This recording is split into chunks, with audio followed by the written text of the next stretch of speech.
Hey guys, today I want to talk about something kind of strange. Forgiveness and redemption, right? It's a concept that I was raised hearing a lot about. You know, here in our largely Christian-dominated society here in America, we hear it given lip service, but it's rarely applied in a absolute way. You know, people will forgive and then not forget, and then still make decisions based on what happened in the past. And you know, if you're an evidence-based person who's working, you know, on making decisions based on probability, that makes sense. You know, if somebody does something and then they do it maybe repeatedly, or they even if they just did it once, there's a possibility that they could do it again, right? Those thoughts will creep up into your head no matter how hard you worked to forgive someone or how hard they worked to redeem themselves. And this is something that I have to work on a lot as an addiction counselor, because when I meet people where they are, they're trying to reestablish their lives and rebuild from rock bottom. You know, they might have a criminal record, they're homeless, they have no car, no job, no place to live, you know, and they'd like to change all those things around and actually become a productive member of society. And for me, a lot of my job in getting people off of drugs is instilling in them the hope that they can lead a normal, productive life and have a good future, right? Hope is very central to rehabilitating one's life. If you have no hope of ever turning it around, why the hell would you even bother, right? But I've been tested in that sense, because there are certain things that we do not allow people to rehabilitate themselves from. For instance, tagging people with the felony, you know, tag, that label that follows them for the rest of their lives and ensures that they cannot get any job that requires any sort of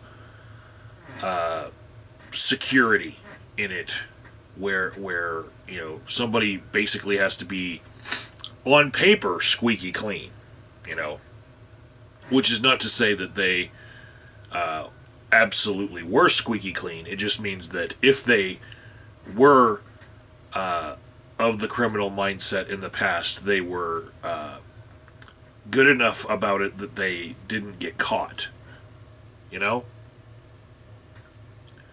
So for jobs that require people to be not a felon, in that other category, what we have are people who have mastered the art of not getting caught, and people who are squeaky clean and, you know, followed the rules at least as much as the requirements of that job should warrant, you know.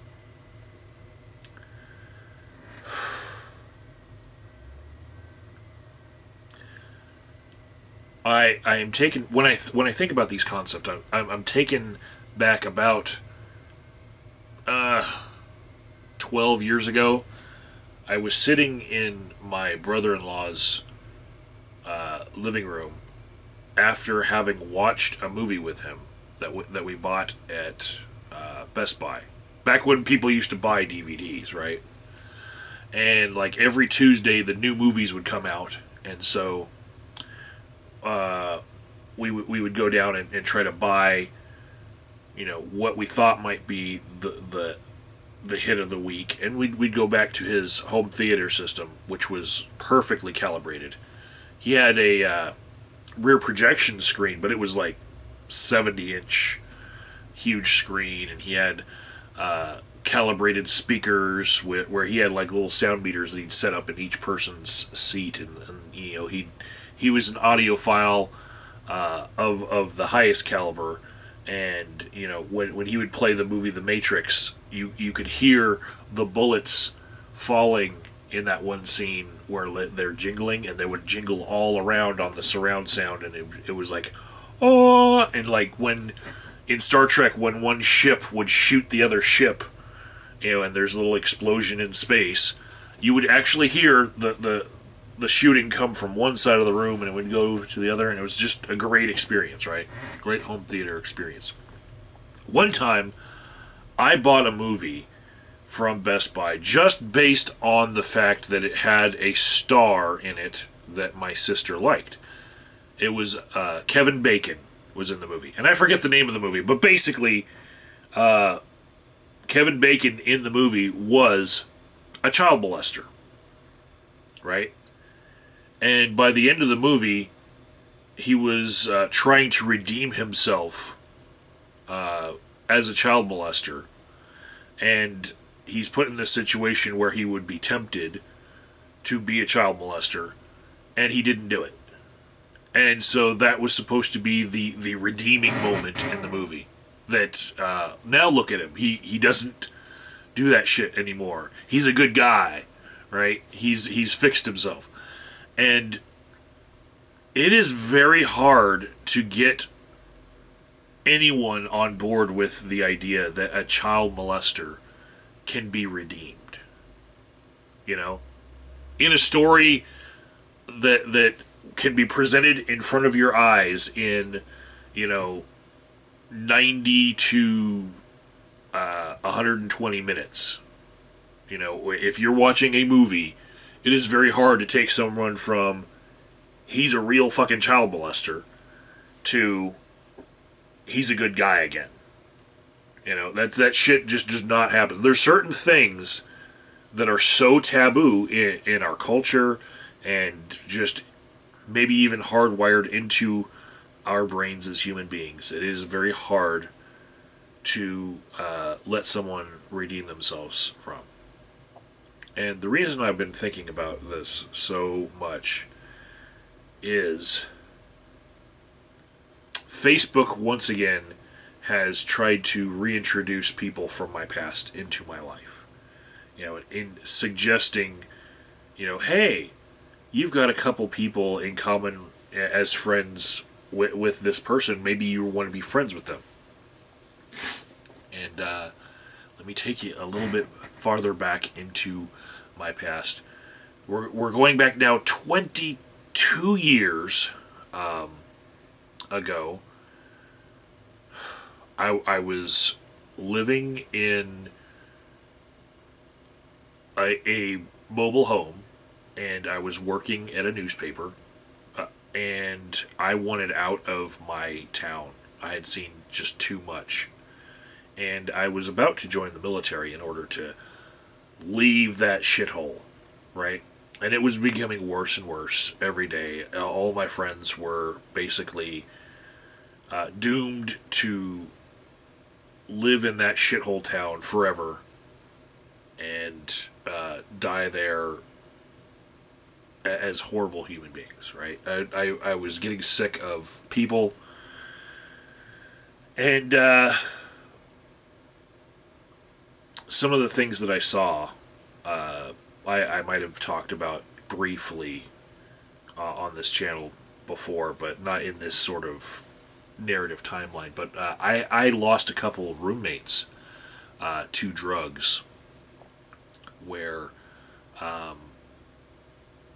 they came home and they'd have some meth, and they'd put it in, they'd put some salt into a light bulb after carving the top off and then like shake it around, and then when they pour the salt out, the light bulb's white paint that was lining the inside of the light bulb was gone because they used salt to grind it out. And I was just amazed that, you know, they had this knowledge of how to get the white paint out of the inside of a light bulb.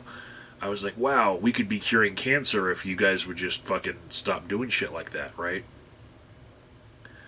And, you know, I'd go to work and then I'd come back and find, you know, the speakers for my stereo were missing, you know, and I'd be like, oh, I know what fucking happened. You fucking traded them to your fucking meth dealer for fucking whatever. And then I'd walk down the street and look inside the guy's car and see my speakers were on his back seat, you know. and I was like, fuck.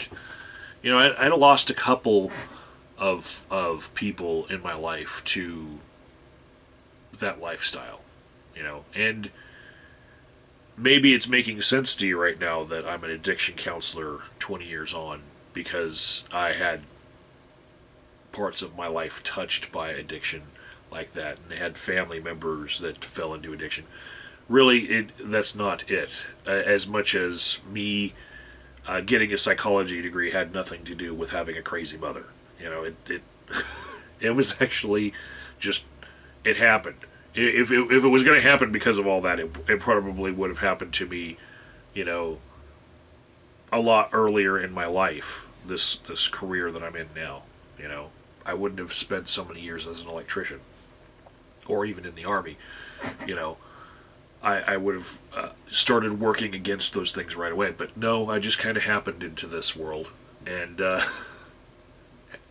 it wasn't really the motivating thing to me, but I did have a lot of experiences that were very, very bad in that time, and one of them was, after I had joined the Army, I went back home to my hometown to visit, you know, my friends and family, and I quickly realized that even 6 months' time is too much to be away from your friends and family and expect them to be the same circle of people.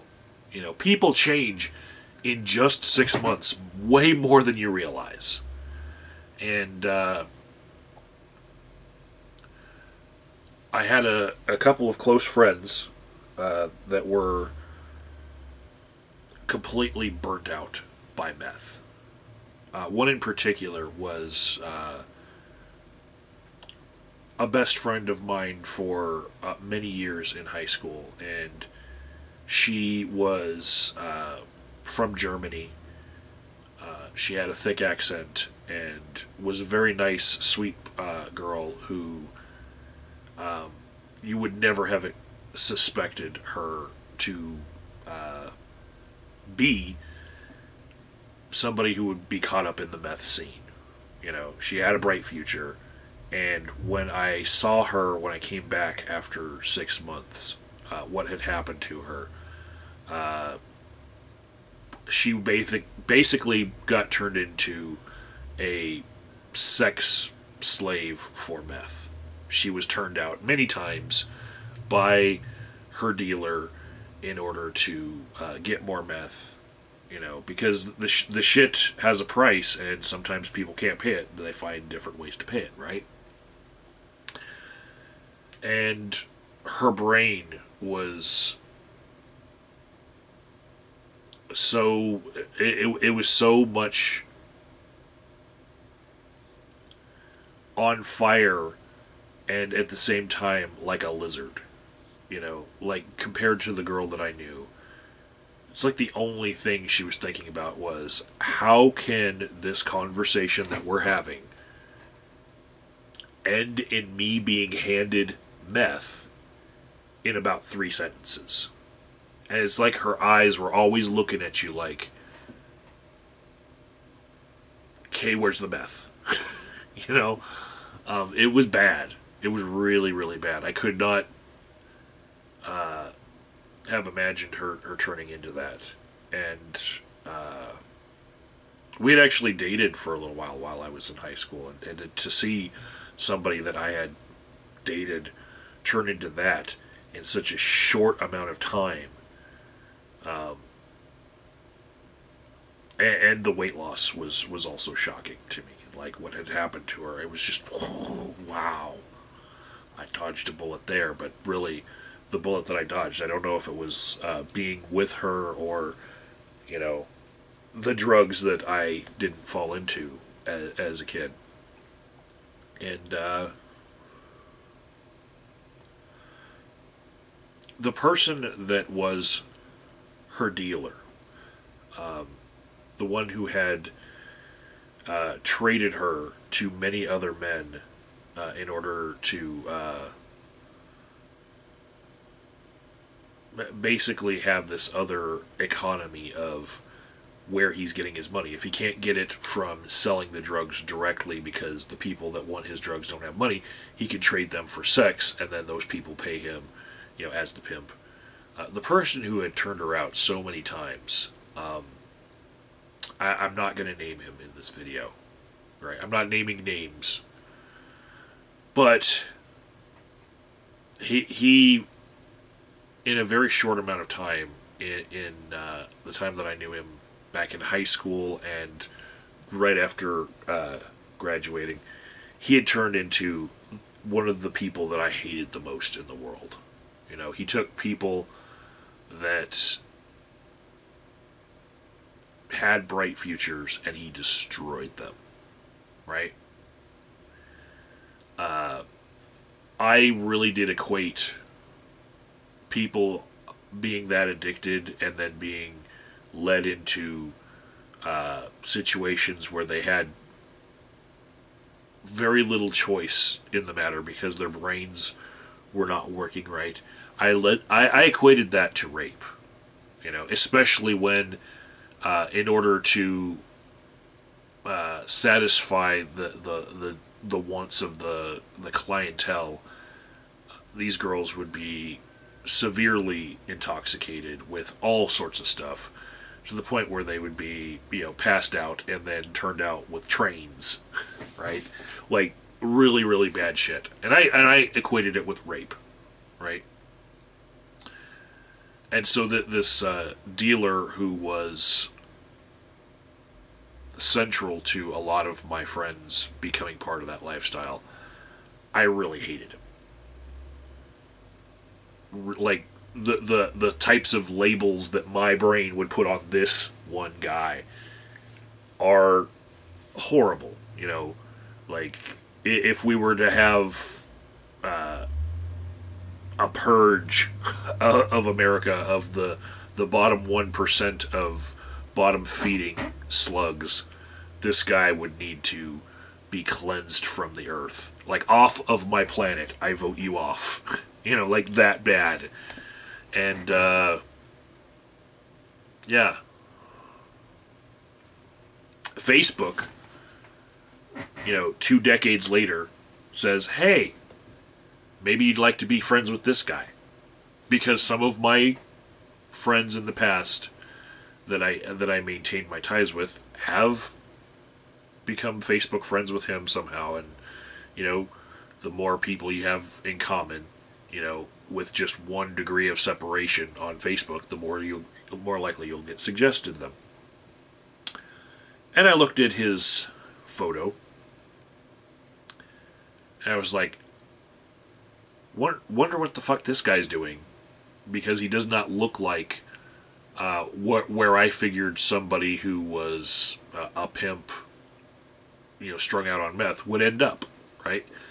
In his photo, he was wearing some nice clothes. He had a nice haircut. Didn't look like the guy I remembered. So I look into it, and I find out that within a couple of years of me leaving that situation in that podunk shithole town,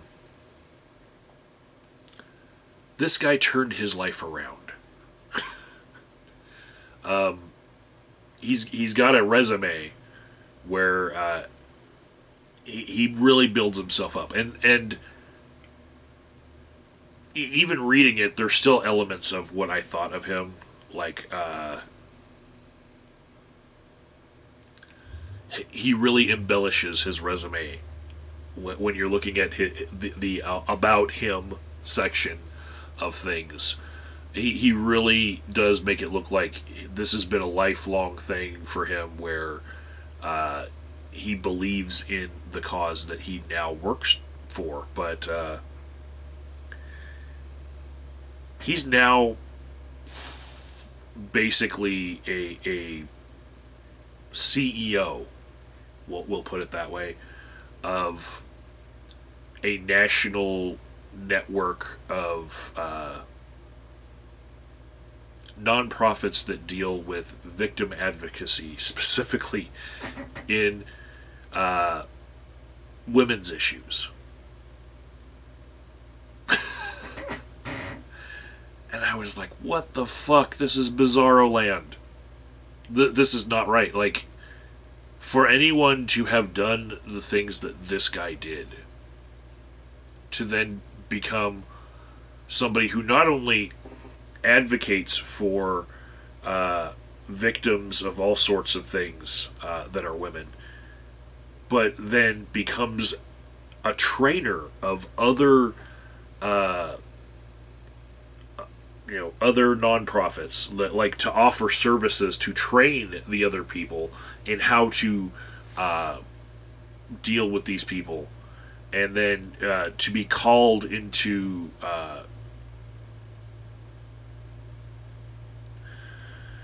I don't want to dox the guy, but to be putting himself in the position to be the guy who gets called when a national tragedy happens, where a lot of people might be surprised incarcerated, and some of them have to deal with these issues, such as under our current administration, locking people up when they come across the border, and some of them might have had to endure a lot of bad things along the way, along their journey, because the coyotes that they paid to bring them will, do bad things to women sometimes.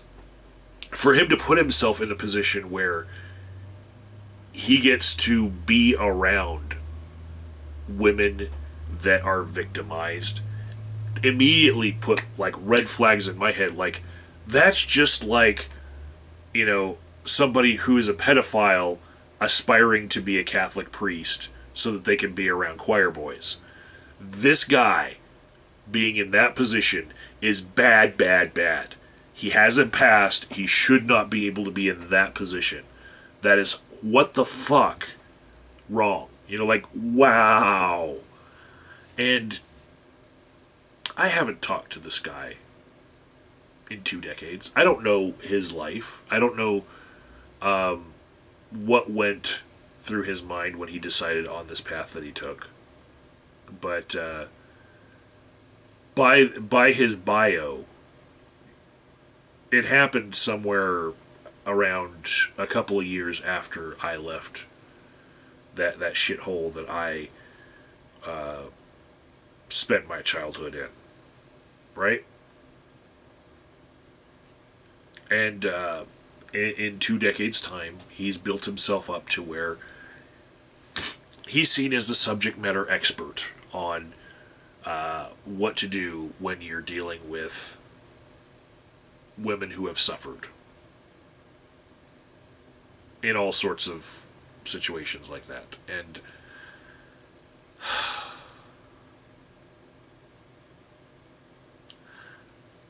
it really tests my ability to forgive and to allow someone to redeem themselves when I'm actually in a position in my life where I'm trying to teach people you can work your way out of these horrible situations you've put yourself in, and you can clean up your life, and for me, even me, this guy, takes the cake as like, holy shit, how can you have a pimp 20 years later be somebody who is trusted around vulnerable women?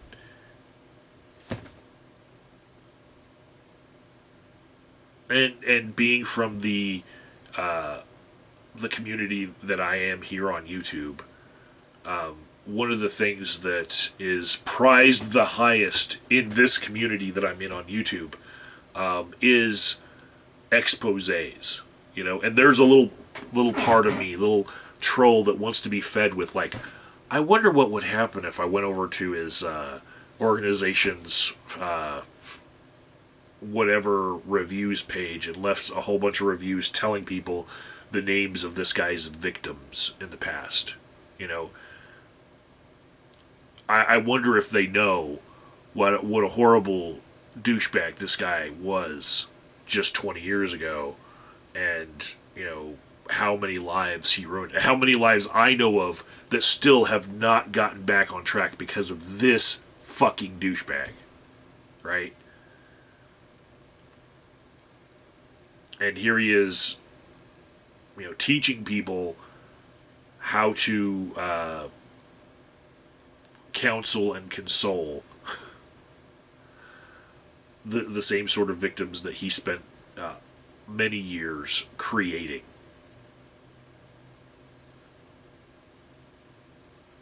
There's this little itch in me, like, that really would love to see, oh, you think you can build yourself up after doing all those things? No, motherfucker, you don't get to have a life. You know? What you did was that bad that I wish that you just sat in a hole in some prison somewhere and just thought about what the fuck you did for the rest of your fucking life. You know? And I realize that sometimes there are situations where the people who are close to it just cannot be trusted with the decisions of who gets to redeem themselves. You know, like, I'm going to this court case every hearing I can for the skeptic feminist trial, right? Where the guy kills his girlfriend, and the victim's parents show up to every hearing that I've showed up to, right? And I know what they're thinking. Fuck any of the evidence. You know, fuck any of the mitigating factors. That guy needs to spend the rest of his life in prison, and he needs to maybe suffer some worse consequences. Maybe he needs to get raped by Bubba while he's in prison a couple times. Maybe he needs to be put to death by sliding down a pool, into a pool of razor blades and lemon juice. You know, like, they really want this guy to fucking suffer. Right? I can't imagine the things that might be going through their mind when they lost their child to the actions of this person, right? But I know that what's going through their mind is probably not, you know, what's going to end up in a world where 20 years from now, this guy has been let out of prison, has rehabilitated himself, and gets to go back to his lifelong passion of teaching self-defense classes to women. You know, because that's what one of the things that this guy did before. You know, Alexander Kolpakov had a little side business teaching self-defense classes, and in 20 years, are we going to have that industry regulated to the point where people who had done horribly violent things to women cannot work in that field? I don't know. It seems like a very niche field that won't come under scrutiny that much. So, yeah, he can go right back into it. What does it require to teach people self-defense? Well, you have to know a little bit about combat arts, and you have to know about specifically those arts that help smaller people defeat bigger people, like jiu-jitsu. And then you have to look the part. And after many years in prison, having nothing to do but bodybuilding, I'm pretty sure the guy's going to get out, with nothing to his name but a really jacked body. And so what is he going to try to do to make a buck? First thing he's probably going to do is live off of the charity of others while he builds up these side businesses that he might try. Because he's going to have a felony record, he's not going to be able to get a lot of jobs. So it's very likely that he'll end up doing self-defense classes for women after being somebody who murdered one. And, yeah. I don't think his parents would ever want him to be able to redeem himself like that. And what if that self-defense class that he starts with, in a little studio, with very low overhead in some strip mall, what if that self-defense class grows to the point where it's a program that starts teaching other programs, self-defense for women, and starts, what if he becomes known as the CEO of some national company that advocates for the safety of women? Are his parents going to get that urge to always, wherever he is brought up in press, leave a couple comments like, "That motherfucker killed someone. Did you know? Did you know? Did you know? Don't let him rehabilitate his life, because it hurt me. And I don't want to see him succeed. I don't want to see him turn his life around. I don't want to see this guy become better than that one point in his life where he was the most evil."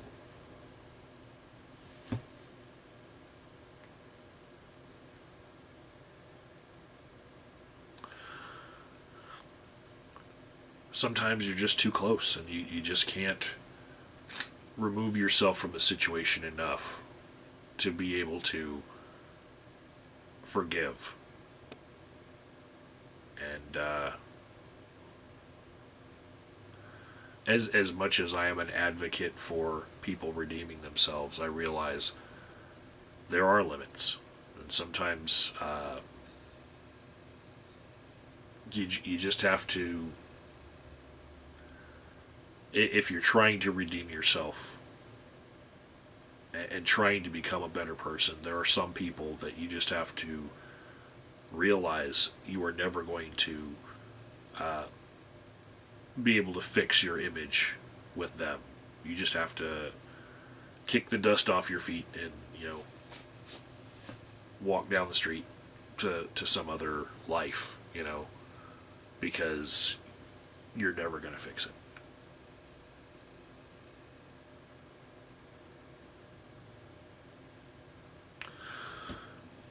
That's all I got for today, ladies and gentlemen. Take care, and be a better you if you can.